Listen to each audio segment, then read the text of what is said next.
as we do or maybe we do any working which is necessary. So we go straight to the workings, and basically the first working here will basically be to come up with a group structure. To come up with a group structure, that's the first thing you always need to have in any question for group accounts, the group structure. So where do we have the information about the group structure?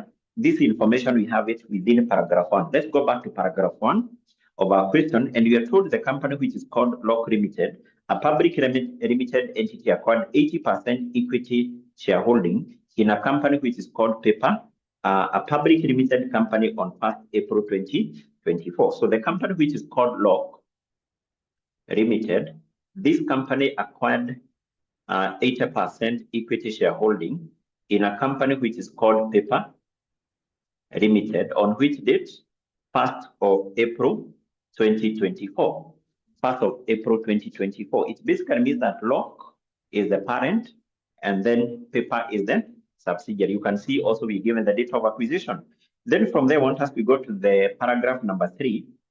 Let's go to paragraph 3. We skip paragraph 2. In paragraph number 3, we are told on 1st of October 2024, 𝐿𝐿 Limited, our parent company, with another entity, entered into a joint arrangement to jointly control 𝐶𝐶𝑠 Limited, a public limited entity. Effectively, 𝐿𝐿 Limited purchased 50% of the equity shares of what? Of 𝐶𝐶𝑠 for an immediate cash payment of 15. So this company here, we are told acquired 50% shareholding in a company which is called 𝐶𝐶𝑠 Limited. 𝐶𝐶𝑠 Limited, on which date? 1st of October 2024.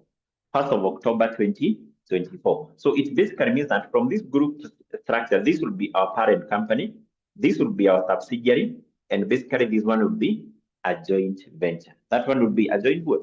A joint venture. So that is the first thing you always need to have, because this is basically what will guide you in terms of how to prepare the group account.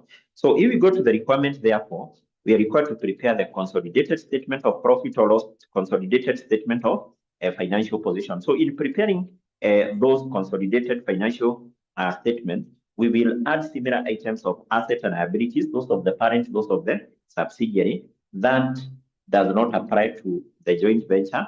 For the joint venture, in the consolidated statement of profit or loss, we will compute the parent company share of profit after tax, another comprehensive income, and also we compute something called the investment in what?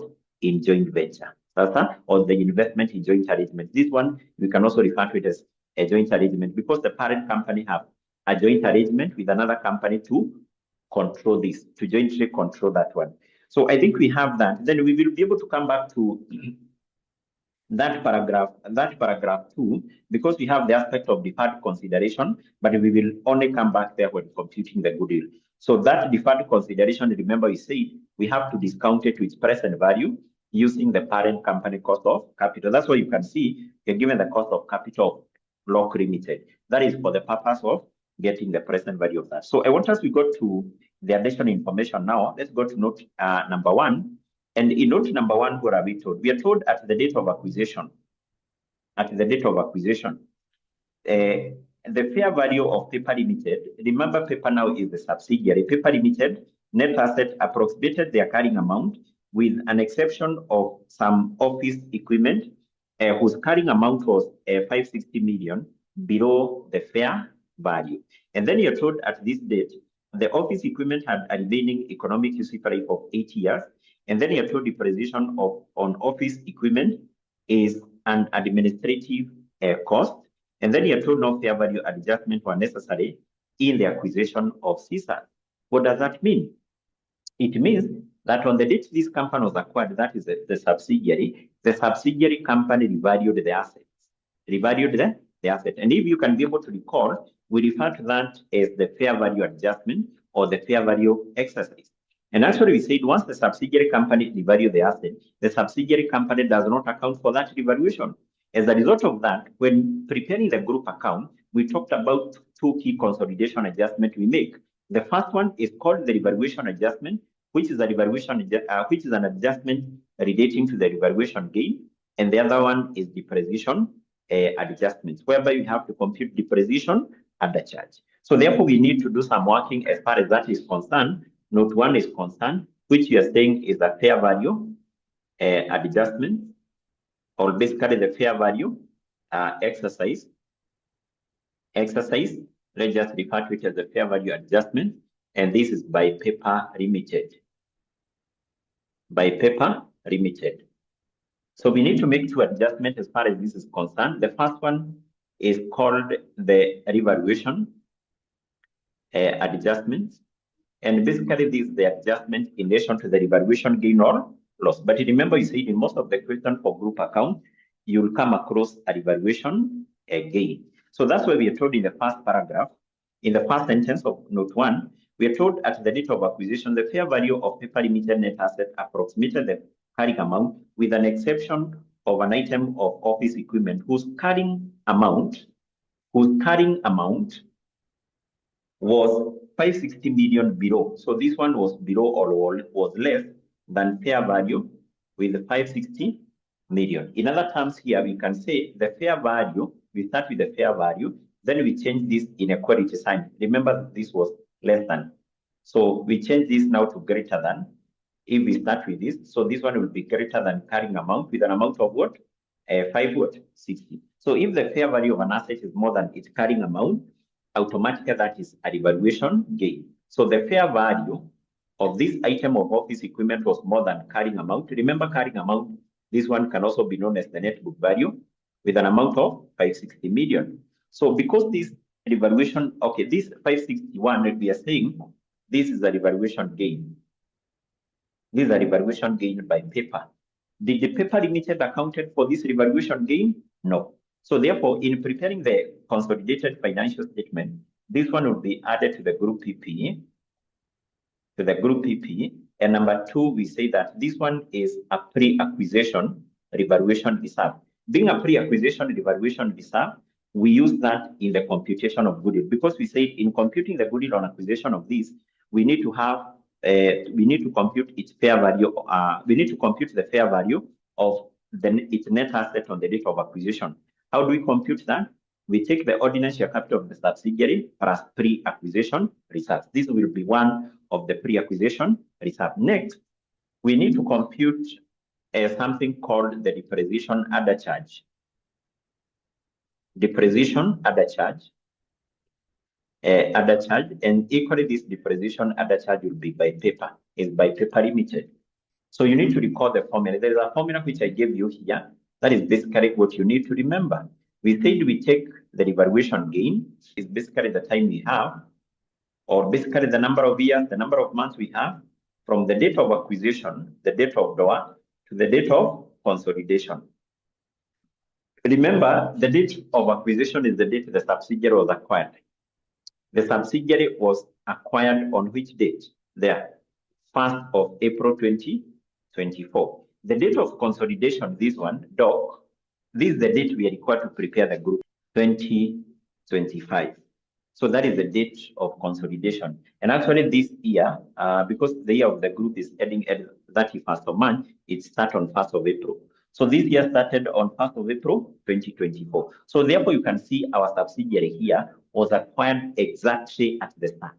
Was acquired exactly at the start of what? Of the year. So therefore,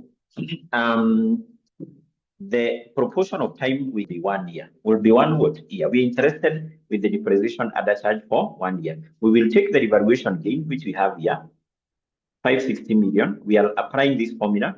We divide that with the remaining useful price. And I hope you can see that within note 1. Can you see the remaining useful price? How many years? In note 1, remaining useful price. In note 1, how many years? Who can see that? Who can see that? Who can see that? 8 years. The remaining useful price of that asset. Can you see that? Should be 8 what? 8 years. 8 years. So we divide that with 8. And then the proportion of time here we are saying is 1 what? Is 1 year. If, for example, in our case, we had 6 months here. We had 6 months. So then the proportion of time here is always 6 over 12. If we had, for example, 2 years, we're interested in the depreciation other charge for 2 years. our proportion of time should be 2. Should be what? 2. But in our case, we're interested with depreciation other charge for how many years? For 1 year. For 1 year. For 1 year. So this will give us 70 million. Now, this 70 million, which items will be adjusted here? One, this one will be deducted from the group PPE. When preparing our consolidated statement of financial position, we left that from the PPE. Number 2, we will also deduct this from the retained earnings of which company? Of paper. Retained earnings of paper. And number 3, in preparation of the consolidated income statement, because we are required to prepare that, the consolidated statement of profit or loss, this one will be adjusted where we have said any depreciation other charge should be added to the cost of sales unless otherwise. If you check on the information which are given in note number 1, we are told that depreciation of the office equipment is an administrative expense. Are we going to add this to the cost of sales? No. No. So in this case, we will add this depreciation other charge to what? To the administrative expenses. To the administrative what? Expenses. But if the question was cited, that one should be added to the cost of sales. So we are done with that. This is something which you have to understand, because in all questions for group account, you will come across this particular concept that the subsidiary company revalued the asset but never accounted for that. Which adjustments are required? 2, the revaluation gain and the depreciation other charge. Let's move to point number 2, where we are told 𝐓𝐿 Limited, which is basically the parent, measures the non-controlling interest in subsidiaries at the fair value.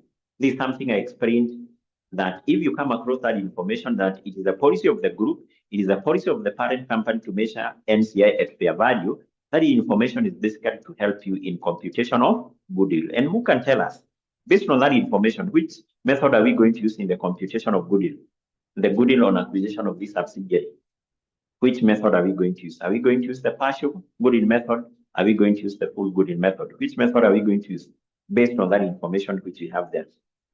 Based on that information, which method are we going to use? Maureen, Georgina, which method? Benson, Gilbert, which method are we going to use? Automatically, we are going to use the full goodwill method. The full goodwill what? Method.